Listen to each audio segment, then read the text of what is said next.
They fly without pilots, strike with deadly precision, and reshape the battlefield, all without a sound.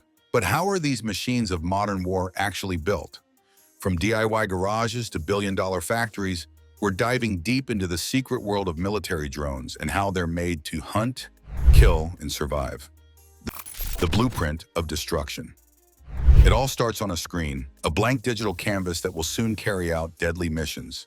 When military engineers begin designing a drone, they're not just building a flying machine, they're crafting a weaponized machine with wings. And everything depends on one key question: what's the mission? Is it meant to spy silently from the sky? To hover, wait, and strike? Or to smash into a target like a guided missile? That decision shapes every design move: range, speed, stealth, and payload. The form factor tells you everything. Long-range strike drones use fixed wings like mini aircraft. Tactical or kamikaze drones are often quadcopters or small gliders, built to be cheap, fast, and expendable. Materials are another key decision.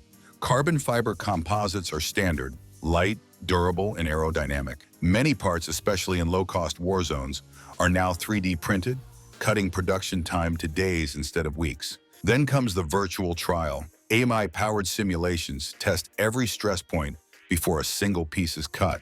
Engineers model wind, lift, dive speeds, even battlefield stress. These aren't just designs, they're digital rehearsals for war. Design is all about balance: speed versus stability, strength versus stealth, performance versus cost. And when it's done, the next phase begins, bringing it to life. Eyes in the sky with the blueprint ready, it's time to build the drone's skeleton. This is the part that has to survive altitude, wind, and possibly gunfire. And whether it's in a classified military lab or a garage in Yemen, the principle is the same. Keep it light, keep it strong, make it fly. Most drones use modular frames, so broken parts can be swapped quickly. Body panels are shaped from carbon fiber or sometimes heat-resistant plastics. CNC machines cut them with precision, while 3D printers fill in complex pieces on the fly. Assembling the structure means attaching the wings, tail, payload mounts, and camera gimbals. Drones with combustion engines need internal heat shielding to stop electronics from frying mid-flight. And if the drone is meant to go undetected, then stealth is baked into the frame, literally. Designers shape the fuselage to deflect radar and cover it in radar-absorbing materials.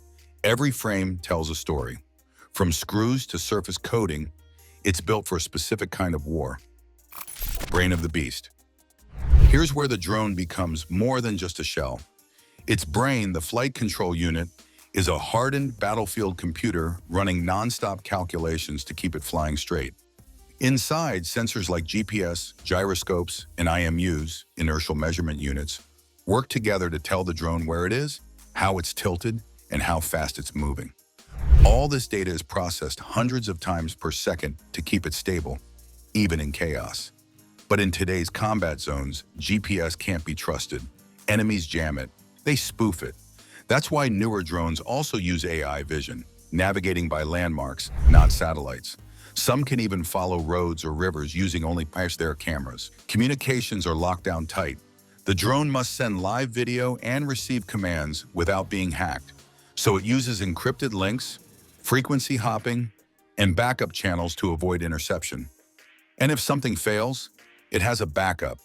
That's called redundancy, a second set of eyes, ears, and limbs to bring the drone home. Even when jammed, a well-built drone knows how to survive. Engine and battery systems. No engine, no flight, no battery, no mission. Power is what keeps the drone airborne and alive. Bigger drones, like those used by militaries for long strikes, often use internal combustion engines. These burn aviation fuel or even regular gasoline and can keep a drone in the sky for 24 hours or more. Smaller drones used in close-range attacks rely on electric motors and LiPo batteries. These are lightweight and punchy, but they run hot and wear out fast. Then there's the best of both: hybrid power systems. Some drones carry a small fuel engine to charge the battery mid-flight, giving them the range of guanyin and the stealth of electric. In extreme climates, temperature is the enemy. Cold kills battery life. Heat melts wiring.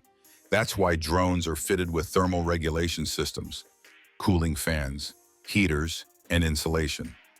Without the right power system, even the most advanced drone is just an expensive kite.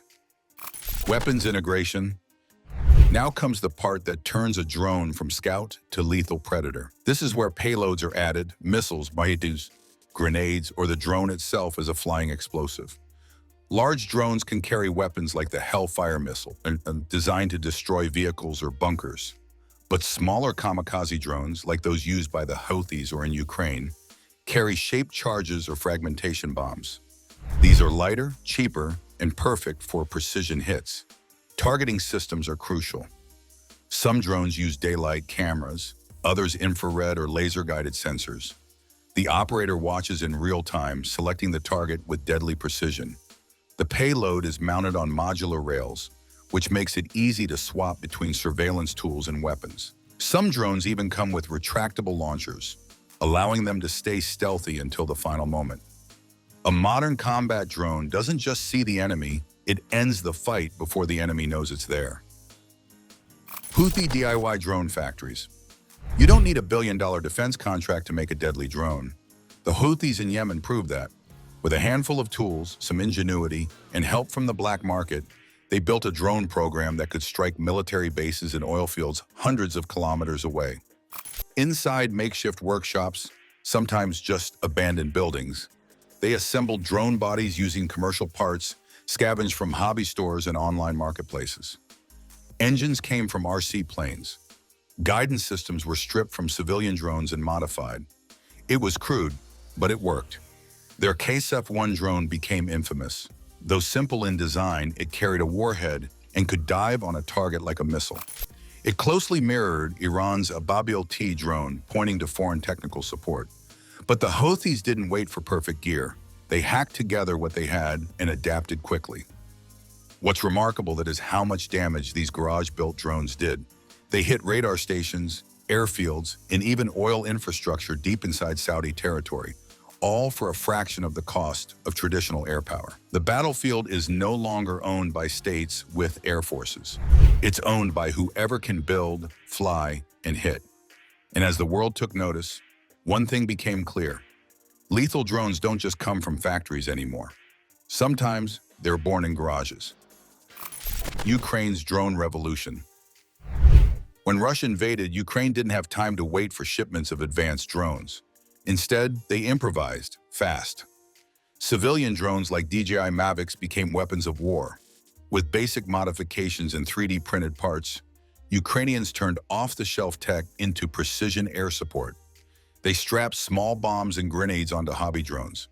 They printed fins for stabilization and rigged simple remote release systems. Suddenly, units on the ground could drop explosives through skylights or into tank hatches. And all of it cost less than a smartphone. But it didn't stop at the front lines. Ukraine built entire drone squads, where operators flew in coordinated missions, much like artillery teams. In this new form of warfare, even a backpack drone could change the course of a firefight. Electronic warfare was always a threat. Russian jammers could knock drones out of the sky, but Ukrainian crews adapted. They flew low, fast, and often manually, relying on line-of-sight navigation rather than GPS. As the war dragged on, Ukraine began developing its own drone manufacturing capabilities. Long-range strike drones like the Punisher emerged, locally built, combat-tested, and proudly Ukrainian. This wasn't just innovation, it was survival, and it changed drone warfare forever. Inside industrial drone assembly lines. Not all drones are handmade. In fact, some are built in ultra-modern factories that look more like auto plants than military facilities. This is where mass production meets precision warfare. Inside these drone factories, whether in the US, Turkey, or China, the process is highly automated. Each stage is handled by specialized teams, airframes in one section, avionics in another, weapons systems in the next. It's a clean, clinical, and remarkably fast operation. Robotic arms handle delicate electronics. Assembly lines fit wings and fuselages together in minutes. Technicians calibrate flight control systems and install encrypted comms. Then comes quality control, shake tests, flight simulators, electromagnetic shielding. Every drone is tested like it's going to war tomorrow. These aren't just factories, they're war machines, designed to produce hundreds or even thousands of units at scale, often with export clients in mind. Turkey's Bayraktar drones are a prime example. Produced in bulk, sold to dozens of countries, and combat tested across multiple conflicts. Once handmade tools of war, drones are now rolling off production lines like pickup trucks. The result? A growing global arms race. Not in fighter jets, but in unmanned aircraft assembled faster than ever before. Software and targeting algorithms. What makes a drone smart isn't the body, it's the brain, and that brain runs on code. Inside every military drone is a suite of software that decides where to fly, what to look for, and sometimes, when to strike. Modern targeting systems are powered by AI and machine learning. They've been trained on thousands of hours of combat footage and satellite imagery. They know how to identify vehicles, buildings, and even human silhouettes from thousands of feet in the air. This is where autonomy comes into play. Some drones can now fly entire missions without human input, navigating terrain, avoiding defenses, and choosing optimal strike points. The operator simply approves the final attack, if at all. Software updates happen constantly, even mid-conflict. Through secure satellite links, military teams can patch bugs, improve algorithms, or add new features without ever touching the drone. But the real edge is in pattern recognition. These drones don't just see, they learn. They can track troop movements, anticipate vehicle paths, and even distinguish between decoys and real threats. In drone warfare, intelligence isn't optional. It's embedded in every line of code. And as this software evolves, the gap between surveillance and execution continues to shrink. Combat trials and live simulations. Before a drone ever sees the battlefield, it's put through its own kind of war, testing under real combat conditions. These aren't just lab simulations. These are live fire exercises where failure could mean explosion, crash, or worse. Drones are flown against mock enemy targets, vehicles, bunkers, communication towers. Kamikaze units are tested for accuracy, blast radius, and flight stability. Surveillance drones are graded on clarity, range, and speed of data transmission. Some militaries go a step further. They run AI-driven war games, simulating electronic warfare, GPS denial, and swarm attacks. The goal? To break the drone before the enemy does. Field commanders play a key role in this. They offer feedback on how drones handle in real combat zones, whether they can navigate tight streets, hold signal under fire, or survive small arms hits. This feedback loops straight back to the factory floor. Every battle-tested drone carries the lessons of the last war and the blueprints for the next. By the time it's deployed, a military drone has already survived dozens of near deaths, because in this world, survivability is just as important as firepower. How armies launch a drone strike. Once a drone is built, tested, and loaded with its payload, the final phase begins, deployment. This is where quiet preparation turns into an active strike, often from thousands of kilometers away. Military drones are launched from a variety of platforms: trucks, trailers, or even small catapults in remote fields. Some take off like planes. Others are fired into the air and never meant to return. From the moment it lifts, a live feed begins streaming back to the control station. Operators sit in mobile command centers, sometimes far from the battlefield, even across continents. They work in pairs or teams. One flies the drone, the other manages surveillance and targeting.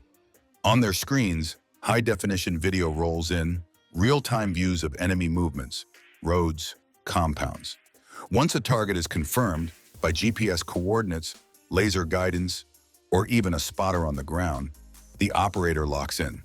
Depending on the country's rules of engagement, a human may be required to approve the strike, or in some cases, the drone executes autonomously. From launch to impact, the drone may never be seen, heard, or even known until it hits. And when it does, the drone disappears into a flash, leaving behind a crater, debris, and sometimes silence. But even after impact, the mission may not be over. Surveillance drones circle back, scanning for secondary targets, enemy movement, or damage assessment. In modern warfare, a drone strike is never just a single event. It's part of a larger digital choreography. Swarms, decoys, and psychological warfare drones don't just act alone anymore. In today's battlefields, they come in swarms.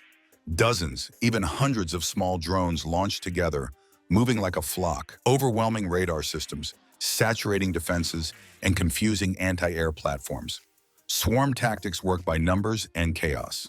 Some are lethal, others are just decoys, emitting radio signatures to mimic jets or helicopters. The goal isn't just to hit a target, it's to exhaust enemy systems, draw fire, and create panic. Psychological warfare is a growing dimension. Drones have been used to drop propaganda leaflets, blast disruptive audio, or hover silently over enemy camps for hours, causing sleep deprivation and paranoia. In urban combat, they serve as invisible snipers, watching every move from above. It's not just about destruction, it's about control of the air, the ground, and the mind. In Gaza, Syria, Ukraine, and beyond, drones are now the eyes, ears, and claws of the battlefield. They're used to flush out hidden fighters, spot artillery emplacements, or even guide missile systems from afar. This new warfare isn't just about firepower. It's about information dominance, timing, and psychological edge. The drone becomes both a weapon and a warning, humming in the distance like the sound of modern war itself. Autonomy, AI, and global proliferation. The future of drone warfare is no longer coming, it's here, and it's being written in code, not just metal. Autonomous drones, machines that can identify, track, and strike without human approval, are now in active development across multiple countries. Some, like the Turkish Kargu 2, have already been deployed with fire-and-forget AI capabilities.